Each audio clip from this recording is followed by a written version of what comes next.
Si NBI matibag. Ako piyon talaga kasi it's on the premises of the Senate. Hindi naman karapat-dapat.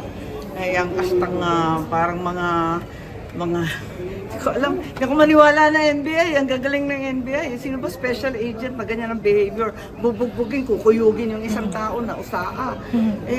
Tama ba yun? Ayun. Pero ma'am, insistent daw po ang NBI na makuha si Senator Bato? Insistent na kunin nila yung kinontempt ng mga ahente nila. Insistent ba? Insistent sila na may warrant sila pero hindi maipakita. Nakakapagtaka. Pinagpipilitan nila na may warrant sila mula sa ICC, sila daw magsiserve. Hindi ko maintindihan kung si Senator Trillanes, tinatakwil nila, hindi daw yun. At ako pinagtatakahan ko paano naman naging sheriff ng ICC si Senator Trillanes pagkatapos ngayon. Di ko maintindihan, di ba ako nag-imbestiga doon kay Presidente Duterte, yung pag-kidnap niya. Abay, ang pagkaalam ko, kinakailangan yung ICC magsasabi sa Interpol ang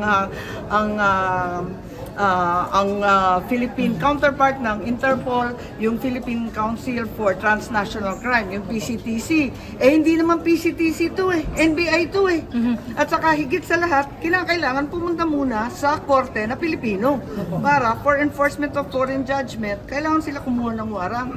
Asan yung warang nilang Pinoy? So ma'am, ngayong standoff, Ewan ko sa kanila.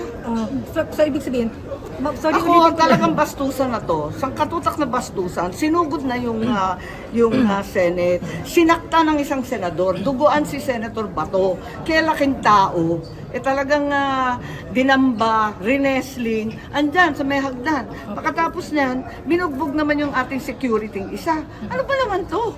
Tama ba to? Konting respeto naman. Ma'am, anong naging paliwanag ni Atty. Matibag, ni Director? Ewan ko sa kanya, tanungin ninyo. Mainta ulo ko.